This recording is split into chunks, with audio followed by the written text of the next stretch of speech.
पुराने जमाने की बात है। धर्मपुर नाम के एक गांव में कर्मवीर नाम का एक सुनार रहता था।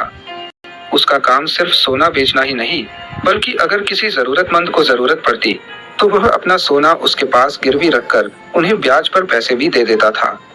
एक दिन की बात है, मयूर नाम का एक आदमी सुनार के पास आया और कहने लगा, सेठ जी नमस्कार, मेरा नाम मयूर है। मुझे अपने घर के खर्च के लिए कुछ धन की आवश्यकता है।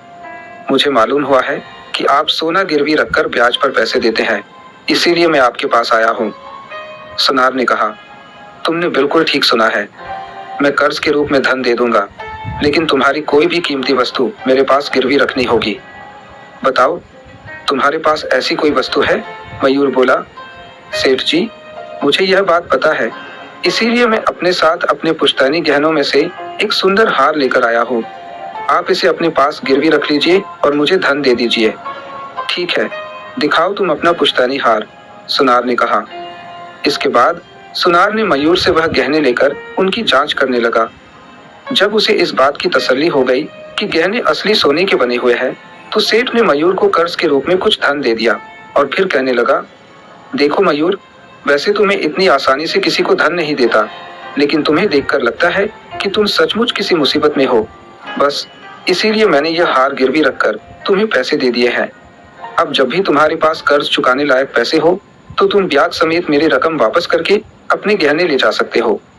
तब तक ये गहने मेरे पास ही पड़े रहेंगे। ठीक है सेठ जी, आपने मेरी जो मदद की उसके लिए आपका बहुत बहुत धन्यवाद। आपकी रकम आपको जल्द से जल्द मैं वापस कर दूंगा और अपने गहने ले जाऊंगा। अब मुझे आज्ञा दीजिए, मैं चलता हूँ, मयूर ने कहा, और फिर सेठ के पास अपने गहने गिरवी रखकर और कर्ज की रकम लेकर वहां से चला गया। कुछ दिनों के बाद जब मयूर के हाथ में धन आ जाता है, तो वह सुनार के पास अपने गहने वापस लेने के लिए उसकी दुकान पर गया। उसे देखकर सुनार कहने लगा, अरे मयूर, कैसे हो? सब ठीक चल रहा है? मुझे लग रहा है कि तुम मेरा कर्ज वापस करने के लिए आए हो। जी हाँ सेठ जी, आपने बिल्कुल ठीक कहा। मुझे जो धन मिलने वाला था वह मिल गया, इसीलिए मैं आपकी रकम वापस करने के लिए आया हूँ और अपने गहने वापस ले जाना चाहता हूँ। अच्छा, फिर तो तुम रुको, मैं तुम्हारे गहने लेकर आता हूँ, सुनार ने कहा। सुनार ने एक पेटी में से मयूर के गहने निकाले और उसे थमा दिए। फिर जो रकम कर्ज के रूप में दी गई थी वह ब्याज समेत सुनार को लौटा दी गई। जो गहने मयूर को वापस किए गए, उन्हें देखकर मयूर के मन में कुछ संदेह पैदा होने लगा और वह सुनार से कहने लगा, सेठ जी, लगता है आपसे कोई गलती हो गई है। ये गहने वह नहीं है जो मैंने आपको दिए थे। मेहरबानी करके आप मुझे मेरे वाले गहने दे दीजिए। मयूर की बात सुनकर सुनार को कुछ गुस्सा आ गया और वह कहने लगा, अरे भाई, मैं भला तुम्हारे साथ ऐसा क्यों करने लगा? मैं किसी और के गहने तुम्हें क्यों देने लगा? मैं इतने सालों से व्यापार कर रहा हूँ, तुम्हें क्या लगता है, क्या मुझे इतनी भी समझ नहीं है? चुपचाप अपने गहने लो और यहाँ से चलते बनो। सेठ जी, मैं सच कहता हूँ, वो मेरे पुश्तैनी गहने हैं और उनके ऊपर मेरे दादाजी का नाम भी लिखा हुआ था। इसीलिए मैं पूरे विश्वास के साथ कह सकता हूँ कि यह वो गहने नहीं है जो मैंने आपको दिए थे। इन क्या कहा?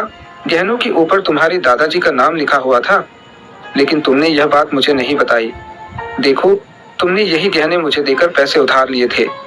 जैसे तुम बता रहे हो, वैसा कोई भी गहना मेरे पास नहीं है। एक तो तुम्हें मुसीबत में देखकर तुम पर तरस खाकर मैंने तुम्हें कर्ज दिया और तुम मुझ पर ही दोष लगा रहे हो। इस तरह से वह सुनार मयूर पर चिल्लाने लगा और उसे वहां से जाने पर मजबूर कर दिया। मयूर बड़े ही दुखी मन से दुकान से निकलता है। रास्ते में वह एक दूसरे सुनार की दुकान में गया और कर्मवीर सुनार ने जो गहने उसे दिए थे उन्हें दिखाकर कहने लगा, मैंने एक सुनार से यह गहने लिए हैं। क्या आप इनकी जांच करके मुझे बता सकते हैं कि इन गहनों की क्या कीमत है? हाँ हाँ, क्यों नहीं, मैं जरूर बता सकता हूँ। लाओ, दिखाओ तो वो गहने, दूसरे सुनार ने कहा। मयूर ने वो जेवर उस जौहरी को दे दिए। गहनों को अच्छी तरह से जांचने के बाद वह जौहरी कहने लगा, बेटा, ये गहने तुम्हें जिसने भी दिए हैं उसने तुम्हें धोखा दिया है, क्योंकि यह गहने सोने के नहीं है, बल्कि यह तो नकली गहने हैं। बिल्कुल नकली, इनकी कुछ भी कीमत नहीं है। ये आप क्या कह रहे हैं सेठ जी? एक बार फिर से ध्यान से देखिए। अरे भाई, बार बार देखने से नकली सोना असली तो नहीं बन जाएगा। यह सोना नकली ही है। जिसने भी तुम्हें यह दिया है उसे वापस लौटा दो। जौहरी के ऐसा कहने पर मयूर को अब सारी बात समझ में आने लगी थी और उसे कर्मवीर सुनार पर बहुत ही गुस्सा आ रहा था, क्योंकि उसने मयूर के असली गहने चुराकर नकली गहने उसे थमा दिए थे। मयूर उसी समय नगर के राजा के दरबार में हाजिर होता है। उसने कर्मवीर सुनार की शिकायत महाराज से करते हुए कहा, महाराज, मेरा नाम मयूर है और मैं एक मजबूरी के कारण अपने दादाजी के पुश्तैनी गहने कर्मवीर नाम के एक सुनार के पास गिरवी रखकर उससे कुछ धन कर्ज के रूप में लिया था। इसके बाद मयूर ने अपनी सारी आपबीती राजा को बता दी। महाराज ने उसी समय कर्मवीर सुनार को अपने दरबार में बुलाया और फिर उससे प्रश्न किया, कर्मवीर, यहाँ पर जो नौजवान तुम्हारी शिकायत लेकर आया है, तुम्हें इसके बारे में क्या कहना है? कर्मवीर ने कहा, महाराज, न जाने कितने ही लोग अपने मुश्किल समय में गहने गिरवी रखकर मुझसे कर्ज ले जाते हैं, लेकिन इस नौजवान के अलावा आज तक किसी ने मुझसे ऐसे बात नहीं की। महाराज, जब उन लोगों के पास पैसे आ जाते हैं तो वे अपना कर्ज चुकाकर अपने गहने वापस ले जाते हैं। आप ही बताइए महाराज, अगर मुझे छल कपट ही करना होता तो मैं केवल इस व्यक्ति के साथ ही क्यों करता? महाराज कहने लगे, तुम जो कह रहे हो वह बात भी ठीक है। और फिर महाराज ने मयूर से कहा, मयूर, इस व्यापारी ने तुम्हारे साथ छल किया है। क्या तुम्हारे पास इस बात का कोई सबूत या कोई गवाह है? मयूर कहने लगा, महाराज, जो गहने मैंने इन्हें दिए थे उन पर मेरे दादाजी का नाम लिखा हुआ था और वह शुद्ध सोने के थे, लेकिन कर्जा चुकाने के बाद इन्होंने मुझे नकली गहने दे दिए। जब मैंने वह गहने दूसरे जौहरी के पास जांच करवाए तो उस जौहरी ने मुझे बताया कि वह गहने नकली थे। उन पर मेरे दादाजी का नाम भी नहीं लिखा हुआ था। अब आप ही बताइए महाराज, इसके अलावा और क्या सबूत दे सकता हूँ? महाराज ने सुनार से पूछा, तो कर्मवीर, जैसा मयूर ने कहा है, क्या इसके गहनों पर इसके दादाजी का नाम लिखा हुआ था? क्या यह सच है? सुनार कहने लगा, मुझे इसके बारे में कुछ भी नहीं मालूम। गहने देते समय इसने ऐसी कोई बात भी नहीं की थी और ना ही मैंने इस बात पर ध्यान दिया था। ऐसा लगता है कि इसी ने नकली गहने गिरवी रखकर मुझसे पैसे लिए थे, क्योंकि मैंने वही गहने वापस लौटाए हैं जो इसने मुझे दिए थे।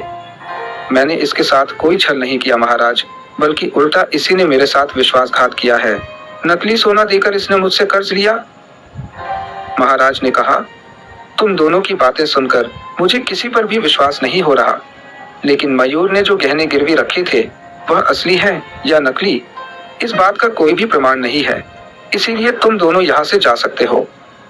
परिस्थितियों को देखते हुए महाराज ने बिना कोई फैसला लिए उन दोनों को वहां से जाने का आदेश दिया।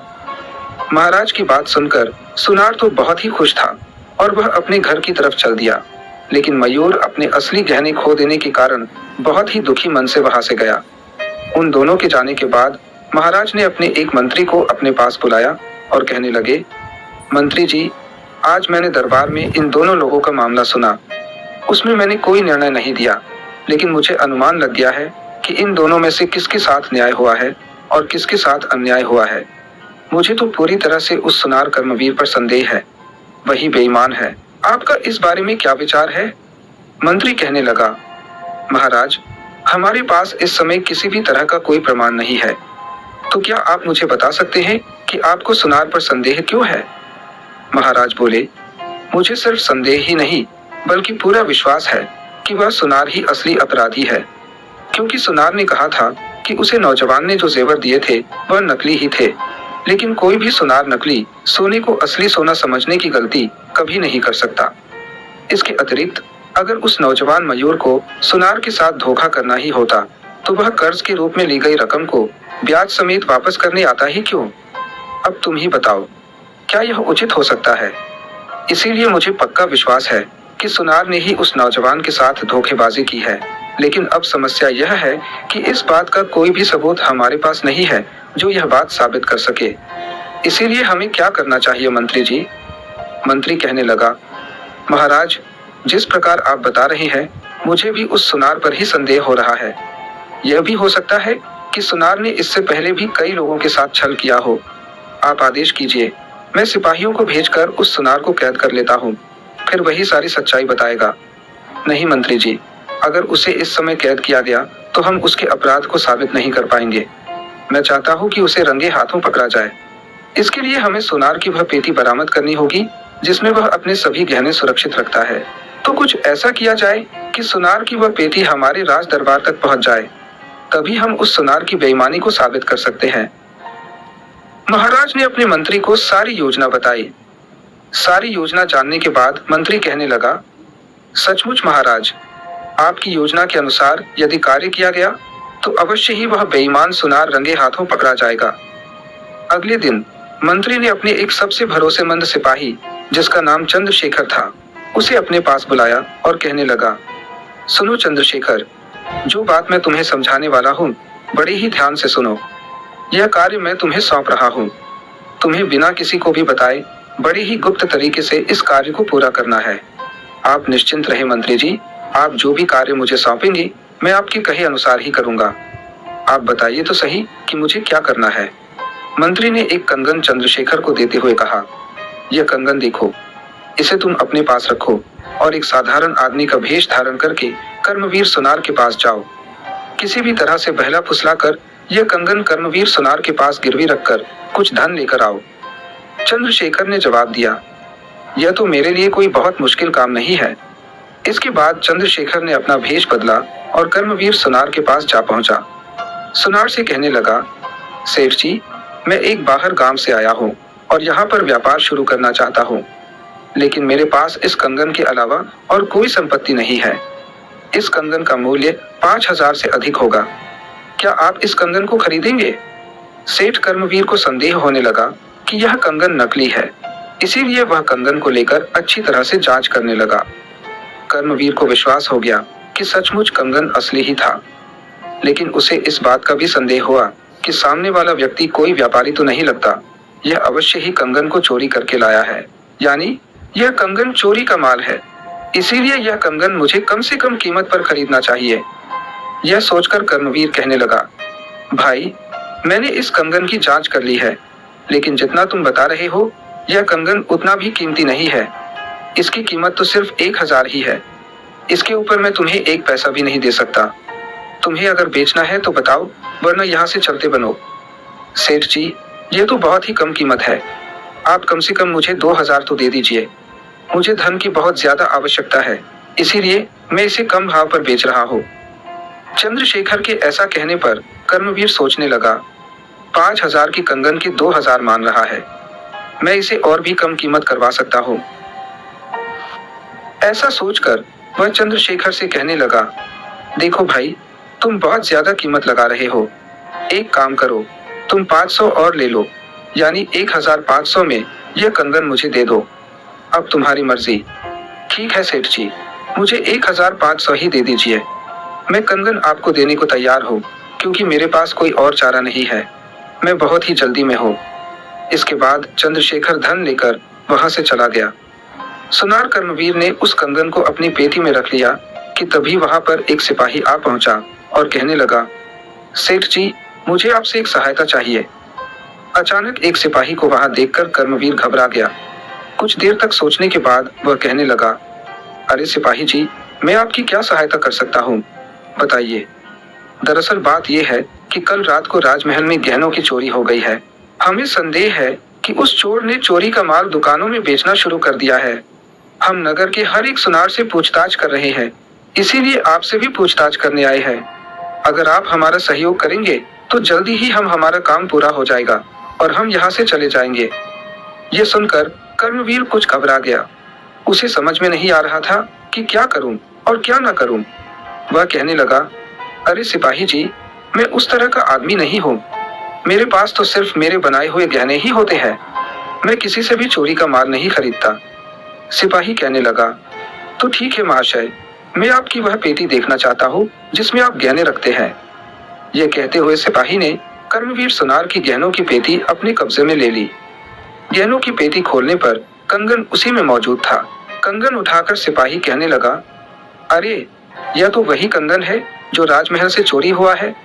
लेकिन तुमने तो कहा था कि तुम चोरी का माल नहीं खरीदते, फिर राजमहल का यह कंगन तुम्हारे पास कहां से आया?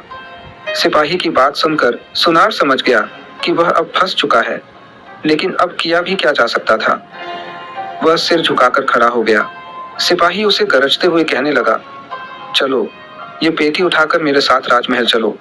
अब महाराज ही तुम्हारा फैसला करेंगे। सिपाही, सुनार और उस पेटी को लेकर राजा के दरबार में जा पहुंचा। लेकिन वहां जाकर कर्मवीर सुनार ने देखा कि जिन जिन लोगों ने कर्मवीर से धोखा खाया था, सभी वहां पर मौजूद थे, जिनमें से एक मयूर भी था। महाराज कहने लगे, हाँ तो सेठ कर्मवीर, अब तुम मुझे बताओ कि तुम्हारे पास यह कंगन कैसे आया। पहले तो तुम मुझे यह बताओ कि तुम व्यापार कैसे करते हो। अपनी पोल खोलती हुई देखकर कर्मवीर घबरा गया। इसके बाद महाराज ने आदेश दिया कि पेटी में रखे हुए गहनों को बाहर निकाला जाए। जैसे ही गहनों को बाहर निकाला गया तो सबसे पहले मयूर ने अपने दादाजी के पुष्ट गहनों को पहचान लिया और कहने लगा, यही है मेरे असली गहने। जांच करने पर पता चला कि सचमुच उन गहनों पर मयूर के दादाजी का नाम लिखा हुआ था। इसके अतिरिक्त वहां पर मौजूद अन्य लोग जिन्हें सुनार ने धोखा दिया था, वह भी आगे बढ़कर उन गहनों में से अपने अपने गहनों की पहचान करने लगे। अब सुनार कर्मवीर की पोल पूरी तरह से खुल चुकी थी। वह घबराकर महाराज से कहने लगा, महाराज मुझे क्षमा कर दीजिए। असल बात यह है कि मेरे पास जो कोई भी कर्ज लेने के लिए आता था और अपने गहने गिरवी रख देता था, कर्ज लौटाने पर मैं उन्हें हूबहू वैसे ही नकली गहने बनाकर वापस कर देता था। इस तरह से मैंने इन सभी लोगों को धोखा दिया। जब लोगों को अपने साथ हुए इस छल का पता लगता तो वह मेरे पास आते थे। मैं उल्टा उन्हीं पर दोष लगाकर उन्हें वापस लौटा देता था।